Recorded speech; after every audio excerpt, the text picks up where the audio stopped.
Voilà, mesdames, messieurs, aimables téléspectateurs de Télé Plus, bonjour et bienvenue à ces grands magazines que vous aimez tant, le magazine Invité. Donc, dans cette émission, vous aurez donc droit à beaucoup d'actualités en rapport avec les sujets qui font rage sur le terrain actuellement, comme vous le savez.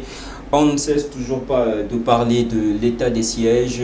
Voilà, beaucoup de choses révélées de l'autre côté, en Ituri ainsi qu'au Nord Kivu.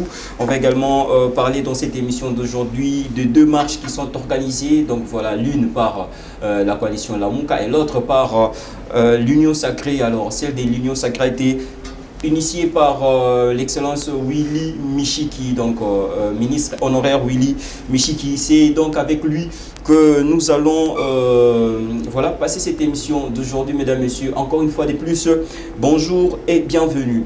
Alors, comme je le disais, nous allons également parler aujourd'hui de la CENI, les bilans depuis le début du mandat du chef de l'État, Félix-Antoine Tshisekedi. Quel bilan jusque-là à ce niveau? Alors, c'est avec mon invité que nous allons justement parler de cela. Sans plus tarder, j'aimerais lui dire bonjour. Bonjour, Excellence. Bonjour. Vous allez bien? Oui, très bien, malgré la fatigue des préparatifs de la marche du siècle, puisque ce sera une marche qui n'aura jamais été organisée dans la province-ville de Kinshasa. Donc, c'est fatigant quand même. C'est fatigant. Donc, ça sera la plus grande marche de l'histoire. Tout à fait. Et pourquoi vous dites ça? Parce que non, puisque d'après les estimations aujourd'hui, nous attendons à recevoir 5 millions de marchands. C'est pourquoi nous avons dit acheter 6 millions de masques pour dire qu'au cas où ce nombre de 5 millions était dépassé, on a au moins 1 million d'autres marchands qui pourraient avoir accès aux masques, puisque nous avons tenu à respecter les mesures des gestes barrières.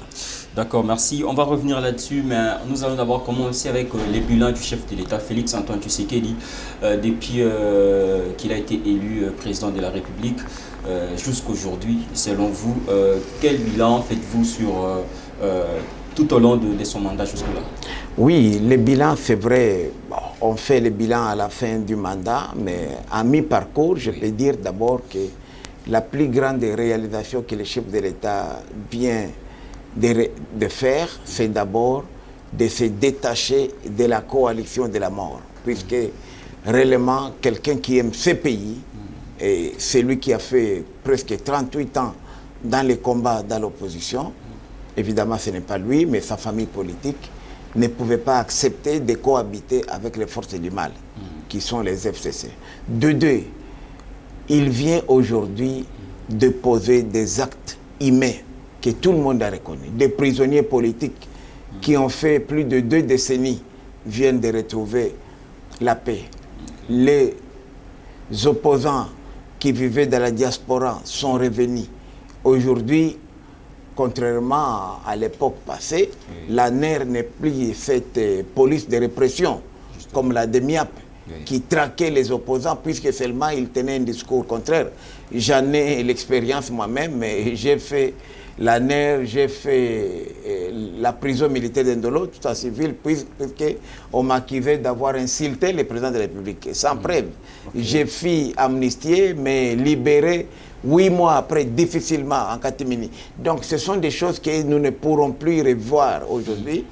Et ça, c'est puisqu'il y a un homme qui a combattu pour la défense des droits humains qui est aujourd'hui au pouvoir. Mais sur le plan aussi économique, on a senti quand même la fin des yo-yo, notamment le taux d'échange est devenu plus que stable depuis des années et la réserve de la Banque centrale qui était, lorsque Fachi est entré au pouvoir, si on est autour de 4,5, 4,7 millions, 450 à 470 millions de dollars. Aujourd'hui, nous parlons de 2 milliards de dollars. Donc aujourd'hui, les importateurs n'ont plus besoin aujourd'hui de recourir par des manœuvres de mafia pour accéder aux devises. Vous allez à la Banque centrale, vous avez un matelas de devises qui est suffisant pour appuyer non seulement les exportations, mais aussi contenir les besoins lorsque nous devons payer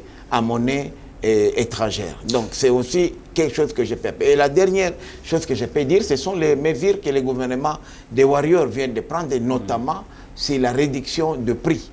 Notamment les prix des billets d'avion. Moi, depuis ma naissance, c'est la première fois que je vois dans ce Congo de Lumumba les prix des billets d'avion descendre. Et aujourd'hui, si les marchés, nous sommes en train de vivre ce qui nous ne pouvions pas. C'est la première fois que je vois un ministre du gouvernement, à l'occurrence Jean-Marie Kalumba, ministre de l'économie, se déplacer jusqu'au point de la production. Pour les cas d'espèces, je parle des surgelés, dont 90% proviennent de la Namibie. Il a été sur place et aujourd'hui, nous sommes en train de vivre, c'est vrai, il y a des petites résistances, mais j'étais moi-même vendredi passé au marché de Gambela. Je vois que la réduction des prix est devenue une réalité. Et pas plus tard qu'hier encore, il vient de lancer, vous savez, la couche la plus faible de chez nous, les maillots faibles, ce sont les policiers et les militaires et les enseignants. Aujourd'hui, un policier militaire peut acheter un sac de 25 kilos de maïs à 18 $, alors que si le marché, c'est à 94 $. Mais parlant de cela, mais jusque-là, les poulets, les Thomson, on ne sent toujours pas la réduction du prix. Mais c'est ce que je vous dis, que j'étais au marché de Gambela le vendredi passé. On commence maintenant. Il y a beaucoup de résistance, c'est vrai. J'ai vu des chambres froides qui fermaient, mais celles-là qui ouvraient ont commencé à appliquer le prix du gouvernement. Et le gouvernement a dit d'ici 6 semaines, il y aura inondation de produits, parce que le gouvernement a opté pour la possibilité de travailler avec des opérateurs économiques à qui la Banque centrale donnera des moyens pour qu'ils puissent inonder la ville de Kinshasa, Lubumbashi, en premier temps, en produits de première nécessité, notamment en surgelé. Mais jusque-là, Excellence, ne voyez-vous pas que c'est vrai que le chef de l'État lui-même en soi, il a cette volonté-là d'échanger les choses, mais au moment où nous parlons, rien n'est encore visible quand même dans les chefs de la population. Bon, il faut dire... a cette volonté, il a soulevé beaucoup de choses, notamment la gratuité de l'enseignement, et ceci et cela. On sent qu'en lui, il a cette volonté-là d'échanger les choses. Mais sur terrain, on sent qu'il y a toujours un blocage, il n'y a pas de décollage. Non, il faut dire que c'est un processus. Vous savez que le président de la République a eu vraiment les mains libres à la rupture du FCC Cash. Je peux dire à l'installation du gouvernement Sama Lukonde. Il n'y a que 4 mois que ce gouvernement est là. Quand je regarde ce qui a déjà été fait, dans 4 mois, je comprends de 18 ans que nous venons de connaître avec le gouvernement Kabila, il n'y a pas match. Donc c'est pour dire que nous devons quand même être patients et comprendre que les programmes économiques, on les évalue en termes de temps. Ce n'est pas d'éthique. Mais à mi-parcours quand même, selon vous, en grosso modo, jusque-là, les bilans est quand même positif. Largement positif, d'autant plus qu'aujourd'hui, sincèrement, il faut être vraiment aveugle pour croire que les régimes actuels, on peut les comparer au régime précédent. Et je crois que le chef de l'État lui-même aussi, il est conscient.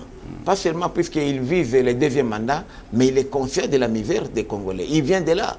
Il a souffert comme nous. Ce n'est pas quelqu'un qui est tombé comme un cheveu dans la soupe. Et c'est comme ça que vous avez vu que plus de 70% de membres du gouvernement actuel sont des personnalités, des femmes et hommes qui n'ont jamais été aux affaires de l'État. Ce sont c'est une nouvelle classe politique que M. Félix Tshisekedi Tshilombo est en train de mettre en place.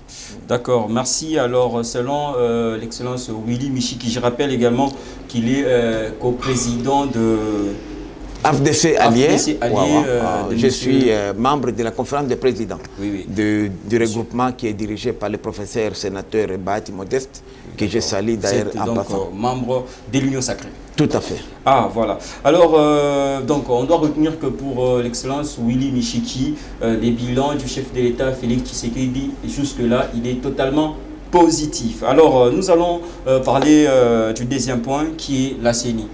Jusque-là, toujours pas de consensus, Excellence. Jusque-là, toujours pas de consensus. Il faut d'abord dire une chose, puisque quand j'entends dans les débats les gens dire qu'il faut absolument trouver un consensus. Non, le consensus n'est pas une démocratie. En démocratie, c'est la majorité qui prime. À moins qu'on voudrait nous faire apprendre des notions nouvelles qu'on n'a pas apprises jusque-là. Moi, je crois qu'aujourd'hui, nous devons dire que nous sommes en train de perdre le temps. Et l'impression que cela donne, c'est que beaucoup d'acteurs politiques ne veulent pas aller aux élections, puisqu'ils ont peur des élections. Aujourd'hui, nous nous sommes mis sur l'essentiel. La loi organique telle que modifiée à ce jour, portant modification de la loi électorale, est déjà là en place. Tout ce qui reste aujourd'hui, c'est la mise en place de la nouvelle CENI. Or, on ne peut pas parler élection si on n'a pas la CENI. La confession religieuse qui posait problème, cette composante-là a déjà trouvé solution puisque le consensus n'a pas été atteint.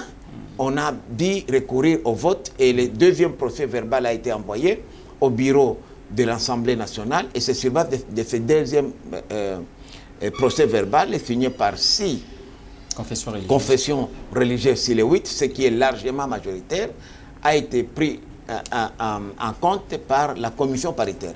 Moi-même, j'étais là le jour que la commission paritaire s'est réunie à l'Assemblée nationale. Il y avait l'opposition ex-FCC, ce qui en reste encore comme cendre aujourd'hui, et nous, l'Union sacrée. Et un rapport a été dressé et envoyé au bureau de l'Assemblée nationale. Et au moment où nous tenons cette interview, il ne reste que la convocation de la plénière pour endosser, puisqu'en fait, le dernier mot revient aux députés nationaux. Puisque nous devons aller vite, puisque chaque jour qui passe nous éloigne de la tenue des bonnes élections et nous rapproche des conflits.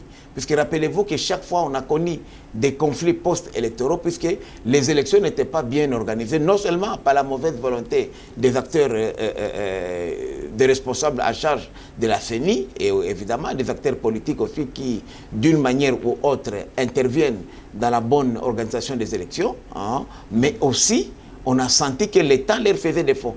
Si le gouvernement, si le bureau sortant de la CENI a dit recourir aux fichiers de 2011 et 2008 2011 et 2006 pour constituer les fichiers récemment qu'on a connus, c'est puisque effectivement il n'avait pas le temps. Il n'avait pas le temps de procéder au recensement des Congolais à travers les cartes d'électeurs qui étaient remises. On a dit recourir aux fichiers qui étaient déjà obsolètes, corrompus et même dépassés. Et ça a faussé quelque part le nombre d'électeurs que nous avons connus aujourd'hui. Et à travers ça, ça a faussé les données électorales, donc les résultats électoraux. Donc nous devons aujourd'hui donner suffisamment de temps à la CENI. Et la meilleure façon de le dire, vous savez, il n'y a pas de perfection dans ce monde. Quelles que soient les imperfections. Ce que moi je voudrais d'abord, installons d'abord le bureau comme il est là, et les autres aménagements pourront intervenir au fur et à mesure. Parce que si le bureau est là déjà, il peut déjà commencer aujourd'hui à revisiter les fichiers. Il peut déjà commencer aujourd'hui à commander les matériels électoraux, à les déployer, même à former les agents électoraux, tout en faisant des aménagements internes. Mais, Excellence, qu'allez-vous dire à ceux qui pensent que les chefs de l'État, vous de l'Union sacrée, vous soutenez la candidature de M. Denis Kadima, justement parce que les chefs de l'État préparent un glissement lors des élections de 2023. Qu'allez-vous dire à ces gens Oui, je voudrais répondre à tous ces gens-là qu'il ne faudrait pas ramener les débats de la CENI à des individus. Kadima peut passer, comme Malumalu est passé, comme Mulunda, comme Corneille Nanga. Ce n'est pas un problème, ça. Pour les cas d'espèce, l'Union sacrée, non. On n'a pas de candidats. Je peux vous donner même la preuve, c'est qu'il y a même des regroupements chez nous qui sont opposés à la candidature de Denis et Kadima, comme Ensemble et d'autres. Donc, ils sont dans l'Union sacrée pour dire qu'il n'y a pas une stratégie de tricherie au sein de l'Union sacrée. Moi, je suis de l'AFDC allié, je vous dis, Kadima n'a jamais été notre candidat. Puisque d'abord, le candidat n'est pas des partis politiques ou regroupements.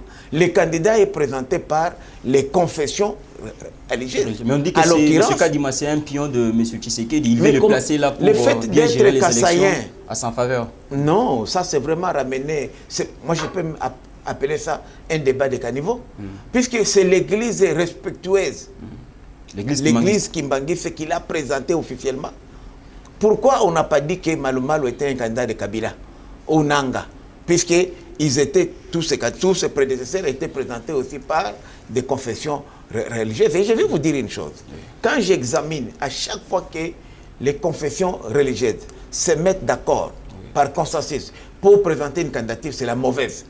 Le cas de Malo Malo, catholique, le cas de Ngoï Mulunda, méthodiste, le cas de Corneille Nanga, protestant. Ce sont des piètres figures qui nous... D'ailleurs, par élégance ou par patriotisme, pour ne pas parler de sens de dignité, ces confessions religieuses, notamment les catholiques, les méthodistes, les protestants, qui ont eu déjà à présenter des candidats, qui ont fait piètre figure, devraient s'effacer, par élégance politique, puisqu'ils nous ont donné de mauvais produits, et laissé aux autres 5, notamment les musulmans, l'armée de Sali, les églises de réveil, et bon, les kimbanguistes, et même les autres là, pour qu'eux aussi aient la chance de donner une candidature. Cette fois-ci, comme la composante confession religieuse ne s'est pas mise d'accord, nous pensons que ce candidat-là, qui sera ici, de cette composante, sera le meilleur candidat, puisqu'il va déroger à la règle qui a fait que tous leurs produits étaient de mauvais produits. C'est pourquoi moi j'ai dit aujourd'hui, nous ne pouvons pas mettre la charrue devant les bœufs.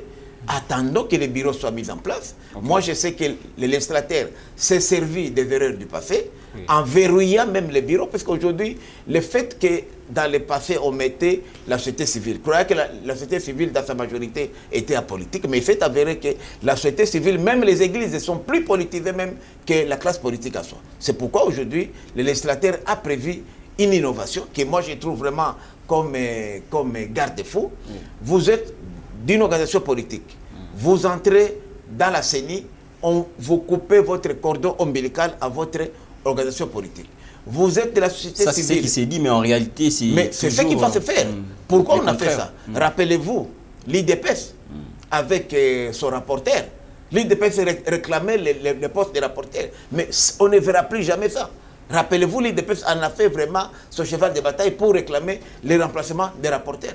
Rappelez-vous, avec l'honorable Njoli, lorsque Jean-Pierre Bemba lui demandait de ne pas signer les PV. Ces choses-là, nous n'allons plus les vivre puisque les membres de la CENI seront bel et bien indépendants de leurs organisations politiques et sociales. C'est une garantie aujourd'hui qui nous permettra peut-être demain d'avoir des élections transparentes et démocratiques. D'accord, donc si on s'entend bien, sans l'Église catholique ou pas, bien sûr, mais en 2006, l'IDPS n'a pas voulu aller aux élections. Est-ce que ce pays a brûlé? Mais l'IDPS est revenu encore en 2011. L'Église catholique est si élevée. D'ailleurs, l'Église catholique, nous sommes des catholiques, nous sommes des protestants, nous n'allons pas les suivre, vous connaissez bien la réalité. D'ailleurs, on m'a dit que même Denis là n'est pas même de l'Église Kimbanguiste. Il serait protestant. Non, il a été, je me rappelle dernièrement, même M. Simon Kimbangu à Kamba, il a parlé officiellement, il a dit que M. Denis Kadimon, c'est vraiment leur candidat. Non, c'est leur candidat, mais il ne peut pas être nécessairement de leur église. Moi, je peux vous donner par exemple l'exemple de la communauté islamique. Les 2 candidats qu'ils ont donnés n'étaient pas des musulmans. Donc, ce n'est pas nécessaire de donner un candidat de votre église. Mais pour les cas précédents de 3 cycles, les églises donnaient leurs fidèles. Et c'est ça qui fait la honte même de cette église-là. Lorsque vous donnez un fidèle, vous devez donner les meilleurs produits. C'est ça aussi que moi je dis, est-ce que ces églises-là n'ont pas le sens de gêne? Est-ce qu'elles ne se posent pas la question que tous les produits que nous avons donnés étaient des mauvais produits? Pourquoi aujourd'hui ne pas faire quand même la tête basse et laisser aux autres la chance aussi de proposer et fermer la bouche? Puisque tout ce qu'ils ont fait hier, c'était mauvais, c'était immoral. Ils nous ont donné des produits immoraux et ils devraient être responsables. Normalement, dans un état sérieux, ces gens-là, bon, puisque je ne veux pas parler de procès, mais ils devraient vraiment s'incliner et demander même pardon à la nation, surtout à commencer d'abord par leurs propres fidèles, puisque ça fait la honte de leur confession religieuse respective. Mais les papes, il y a de cela quelques jours, les papes avaient échangé avec le président de la République, son Excellence Félix Antoine Tshisekedi Tshilombo. Les papes lui a rassuré au téléphone qu'il avait demandé aux autorités catholiques d'ici, en RDC, de rester ou de rentrer sur les missions qui leur ont été confiées par l'Église catholique. Est-ce que c'est quand même une manière de... Non, c'est ce que moi j'ai dit, que les églises, ce n'est pas seulement les catholiques, toutes les églises ici, en général et en particulier, la société civile, sont politisées. Et moi, lorsqu'on me dit, on veut une CENI apolitique. Mais moi, j'ai dit, mais ces gens-là qui tiennent ce discours-là, sont-ils des Congolais qui ont vécu ici, ou ce sont des parachutés qui viennent peut-être de la diaspora, ou peut-être des villages qui n'ont pas connu ce qui se passe? Moi, je vous dis que moi, j'ai fait la politique avec la société civile. Qu'on me cite une organisation de la société civile qui n'est pas politisée dans ce pays. C'est pourquoi moi, j'ai dit, aujourd'hui, la dépolitisation de la CENI passe par la neutralisation des politiques au sein de ces structures. C'est la meilleure façon parce qu'ils se surveillent. Ils se surveillent. C'est pourquoi moi je suis tout à fait d'accord avec le pape lorsqu'il tire les oreilles de l'Église catholique. Puisque l'Église catholique a une mission. Et l'Église catholique, comme la plupart des églises, ont oublié leur mission. Est-ce que désigner les membres de la CENI, est-ce que c'est une responsabilité des églises? D'abord, ils devraient d'abord refuser ça. S'ils étaient, puisque ce n'est même pas à leur service. Qu'est-ce qui dit dans la Constitution que les églises doivent produire le président de la CENI? Où? Nulle part. Est-ce que c'est dans leur mission? Non. Ce sont des déviations. Moi, comme je dis, il faudrait que nous puissions évoluer vers, par exemple, d'autres pays qui confient l'organisation des élections au gouvernement à travers le ministère de l'Intérieur. Regardez des pays voisins comme la Zambie. C'était de très bonnes élections. Mais il n'y a pas eu de CENI en Zambie. Allez en Zambie, il n'y a pas de CENI en Zambie. En Zambie, c'est le gouvernement qui a organisé les élections. Vous allez aux États-Unis, en Belgique et en France, il n'y a pas de CENI. Pourquoi ne devrions, parce que nous voulons copier les bonnes choses, pourquoi ne pas copier ce pays-là et mettre fin à la CENI qui est budgétivore d'ailleurs, qui consomme de l'argent pour rien? D'accord. Et improductive même. D'accord, c'était là donc les propos de notre invité du jour. Il s'appelle Monsieur Willy Michiki. Il est membre de l'Union Sacrée, donc voilà, mais aussi co-président de l'AFDC Allié. Donc voilà, c'est avec lui donc que nous sommes en train d'échanger sur ces quelques sujets d'aujourd'hui. Voilà, alors Excellence, nous allons parler actuellement de l'état des sièges. C'est vrai que l'état des sièges a été plusieurs fois prorogé, mais selon vous, à ce stade, que faites-vous comme lecture? Oui, d'abord, il faut dire que je félicite d'abord les FRDC, oui, d'une manière particulière, mais le gouvernement de la République aussi, puisqu'il est impossible, sincèrement, moi je ne m'attendais pas à ces résultats, à ce bilan largement positif à 2 mois. Vous appelez ça largement positif? Largement positif à 2 mois. Pourquoi ne pas dire même positif que parler de largement positif? Largement positif, puisque quand je prends une armée comme l'armée américaine, les Marines, oui, elles viennent de faire, cette armée-là, elle vient de faire 20 ans en Afghanistan. Mais pendant 20 ans, elle a été incapable de déloger les talibans. Alors que Ituri et Nord Kivu ensemble, c'est plus que l'Afghanistan. Et dans 2 mois seulement, on a fait aujourd'hui de prouesses qu'on peut appeler. Normalement, ailleurs, j'ai quand même des notions de l'armée, ailleurs 2 mois suffirait juste pour préparer les troupes.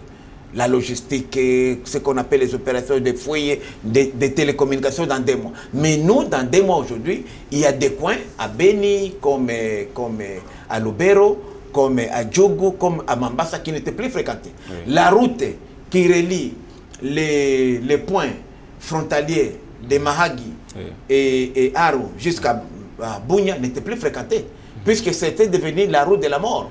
Il y a eu même une pénurie de biens de première nécessité. Okay. La société qui bat le gold mining était incapable de pouvoir évacuer ces produits et même exporter de vivres de première nécessité, puisque la route était devenue infrancantable. Aujourd'hui, les femmes, les hommes ont repris les travaux champêtres, que ce soit en Ituri comme au Nord Kivu. Pourquoi? Puisqu'il y a eu état de siège. Et pour citer, au Nord Kivu, 82% des groupes armés, au moment où nous parlons, groupes armés locaux, ont déposé les armes. On fait allégeance aux FRDC. En Ituri, c'est 65. Donc ce sont des choses que moi j'ai dit, un bilan positif dans des... Mais le problème c'est quoi? Pour citer, le problème c'est que cette guerre n'est pas seulement asymétrique, c'est aussi une guerre psychologique. Et comme la guerre elle est psychologique, il faudrait jouer avec la psychologie des groupes armés. Qu'est-ce qu'ils attendent? Ils savent bien qu'au Congo, on commence les opérations militaires et 2 mois, 3 mois après, allez, on arrête. Oui. Or, aujourd'hui, nous avons le projet de loi d'habilitation qui a été voté au niveau de la Chambre haute. Mais au niveau de la Chambre basse, il y a un problème qui se pose. Ce projet de loi-là n'est pas encore voté. C'est pourquoi nous continuons aujourd'hui à faire des prorogations de 15 jours. Oh, les prorogations de 15 jours non seulement gênent, mais aussi donnent l'espoir aux groupes armés qu'on finira par s'ennuyer et arrêter. Parce que si on ne proroge pas, l'état de siège s'arrête. Alors, Excellence... C'est pour ça que j'ai dit que dans cette affaire, il y a du business. Il y a des gens qui ne vivaient que de ces rançons-là, de kidnapping, qui ne vivaient que des opérations de vente d'armes et munitions, et qui, aujourd'hui, le fait d'anéantir les groupes armés, on est en train de boucher un marché important. Alors, Monsieur Willy Michiki, si nous vous avons aussi invité sur ces plateaux, c'est parce que nous savons que vous êtes également originaire de l'Est de la RDC. Tout à fait, tout à fait. Voilà, et acteur politique de premier rang. Justement, d'accord. Mais alors, sincèrement parlant, personnellement, je suis très étonné quand vous parlez d'un bilan largement positif. Tout à fait, je confirme, je peux donner des preuves. Est-ce que vous êtes bien informé tous les jours? Vous êtes bien, parce que je suis au quotidien. C'est du jour au lendemain qu'on ne fait qu'enregistrer toujours des morts. Avec, malgré la présence des FARDC, malgré l'état des sièges, on ne fait qu'enregistrer des morts. Il y a toujours des atrocités. Non. Mais qu'est-ce qui bloque? Vous venez de dire que vous avez également des notions sur l'armée en tant que spécialiste. Mais qu'est-ce qui bloque les FARDC? Mais pourquoi il y a de cela des années que la paix ne parvient toujours pas à être rétablie à l'est du pays? Et aujourd'hui, malgré la présence de l'état des sièges, les gouverneurs militaires, on sent toujours qu'il y a des morts qui sont enregistrés. Tous les jours, on en parle à la radio, on voit des images. Mais qu'est-ce qui bloque, vous, en tant qu'expert, pour qu'on ne parle plus jamais de la guerre dans l'est du pays? Non, il faut dire qu'aujourd'hui, la réussite de ces opérations militaires dépend de l'implication de tous les Congolais, puisqu'il y a beaucoup de complicité. Vous savez, un rebelle ne peut pas réussir s'il n'a pas le soutien local. C'est pourquoi nous, en tant que notables, nous ne cessons de sensibiliser d'abord les groupes armés nationaux.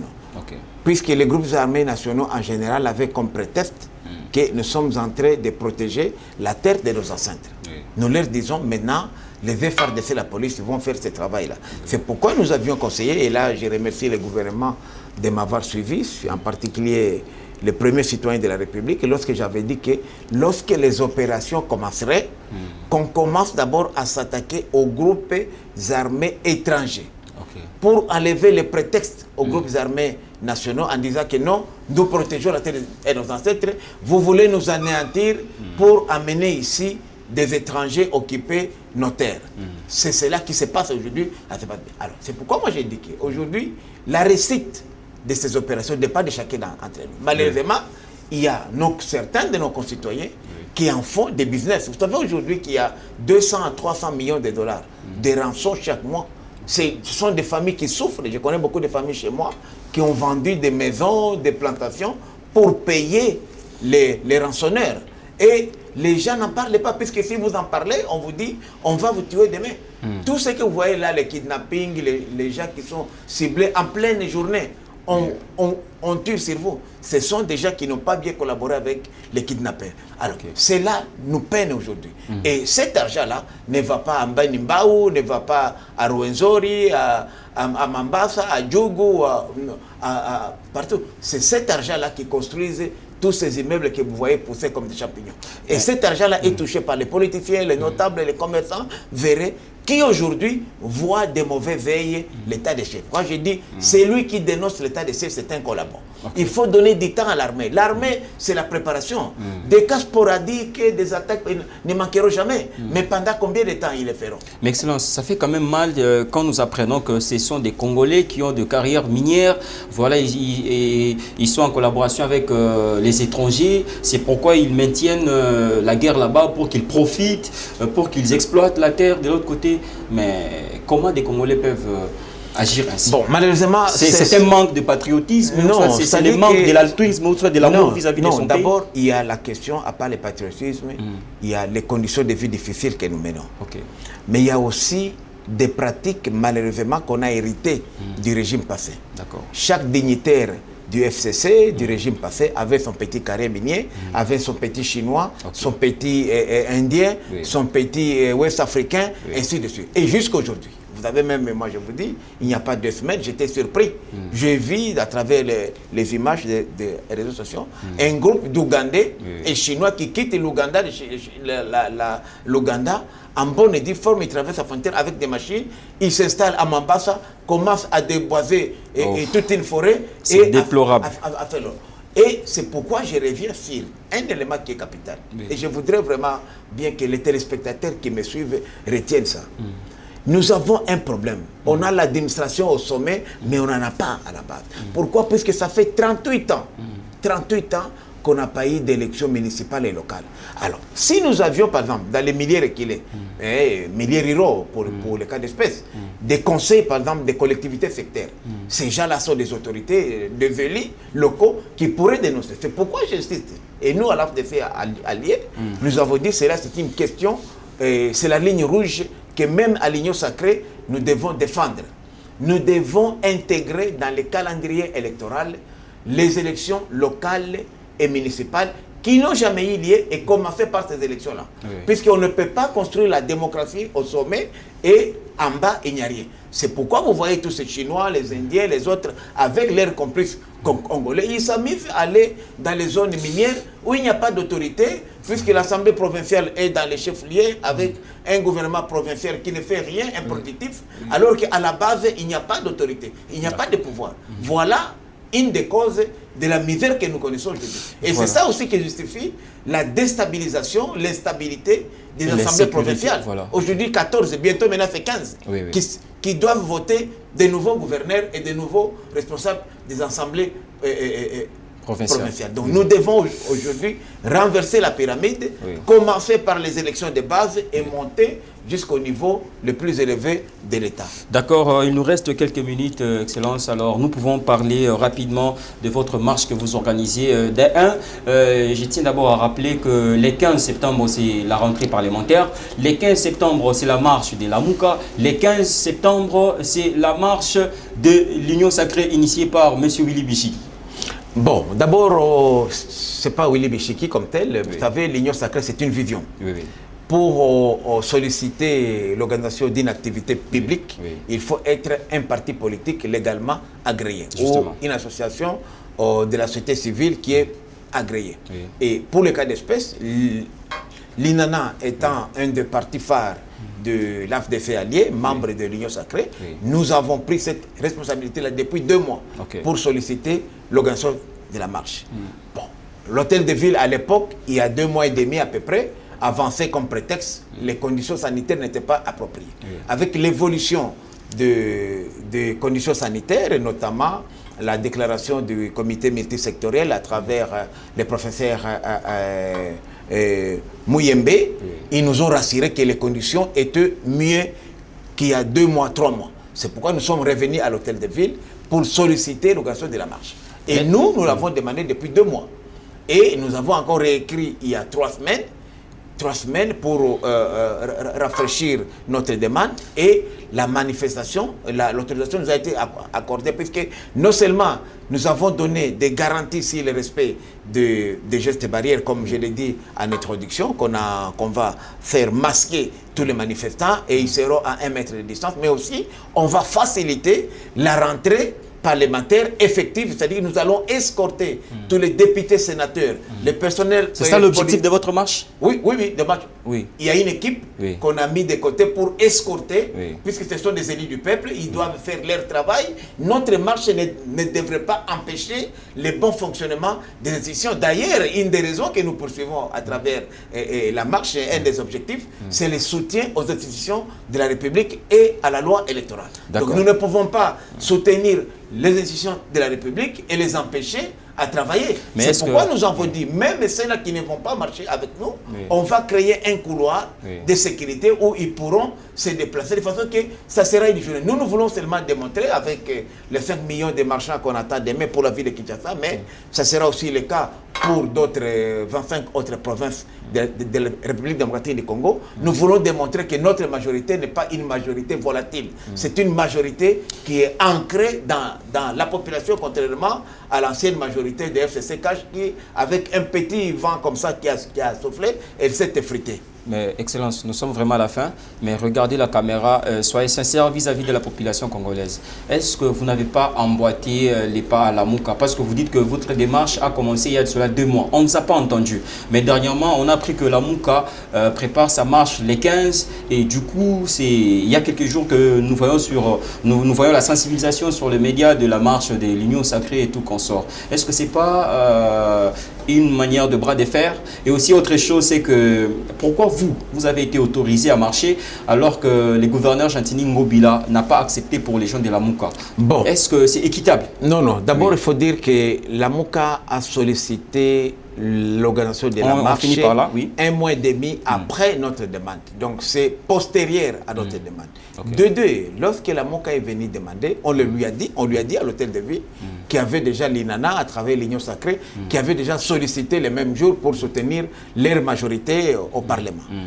De trois, les amis de la Mouka, ce n'est pas la Mouka nationale, c'est la Mouka El Panginabeto, comme on l'appelle comme exemple, la Mouka Bandundu, Martin et Mouzito de Bandundu. Donc, quand ils ont décidé d'organiser cette manifestation, ils savaient déjà que nous, l'Union sacrée, nous avions déjà demandé à l'hôtel de ville l'organisation de la marche le même jour. Okay. C'est à eux qu'il fallait poser la question de leur demander pourquoi vous avez choisi la même date que l'Union sacrée. Mais nous disons qu'à cela ne tienne, puisque nous poursuivons des objectifs nobles. Qui ne sont pas des petits intérêts mesquins, contrairement à eux, parce que j'ai vu les amis de ex-FCC, FCP perdre hier quand nous sommes descendus à Makala, à Moamba, en train de distribuer des machettes, des choses, de l'argent aux gens pour saboter la marche de l'Union sacrée, en disant qu'ils travaillent avec la Mouka, ils ont une coalition de l'opposition, parce qu'ils disent que c'est la coalition de l'opposition. Mais moi j'ai dit, ce sont des pratiques qui n'honorent pas le pays, parce que notre démarche, nous, est une démarche citoyenne. Nous voulons la paix. Or, même votre studio, votre chaîne ne peut pas travailler s'il n'y a pas de stabilité. Justement. La stabilité, c'est d'abord la stabilité des institutions. On ne défend pas les individus, pas Tshisekedi, pas Mbosso, pas Bati, pas Samalukende. Nous défendons les institutions de la République, puisque nous voulons le changement. Or, le changement ne peut pas venir. Même aujourd'hui, nous parlons de la CENI. Comment allez-vous mobiliser de l'argent si vous n'avez pas des institutions stables? Puisque pour mobiliser de l'argent, il faut quand même une stabilité économique. C'est ça ce que nous recherchons. Donc nous demandons aux amis de la Mouka et le Bandundu de pouvoir nous... Ils sont les bienvenus. Martin c'est un ami, Adolphe c'est un ami, ils sont les bienvenus. Personne, je peux les rassurer, parce qu'on a une équipe de 8000 personnes qui vont, du jeune sportif, qui vont faire la ceinture de sécurité. Ils seront sécurisés, ils seront les bienvenus à nous rejoindre, pas chercher à tout, à moins qu'ils viennent des intentions, comme on a vu hier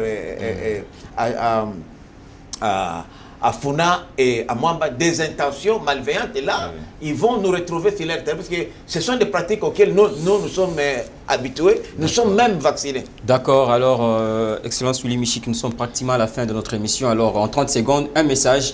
Je ne parlerai plus, je vous donne l'opportunité de vous adresser au peuple congolais qui vous suit. Je voudrais seulement dire aux Congolais que ce pays nous appartient tous. Nous n'avons pas besoin encore aujourd'hui de crise. On n'a pas besoin aujourd'hui que le sang des Congolais soit encore versé une fois de plus.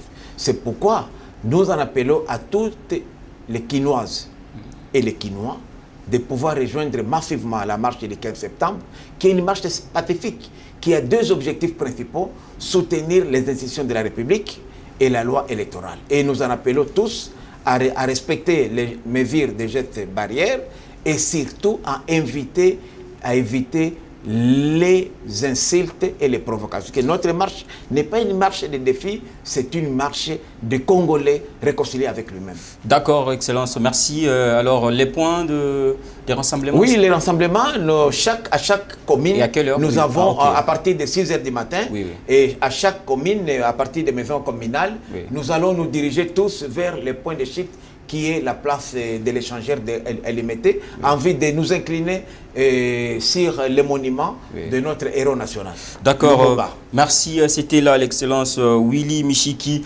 co-président de l'AFDC Allié. C'est donc avec lui que nous avons échangé aujourd'hui sur la CENI et les bilans à mi-parcours du chef de l'État, l'état des sièges, vu qu'il est également originaire de l'Est de la République. Nous avons également parlé avec lui sur la marche. Vous avez suffisamment été ensoleillé par rapport à tous les sujets d'actualité. Merci de nous avoir suivis, mesdames, messieurs. Excellente suite des programmes sur Télé+. Au revoir.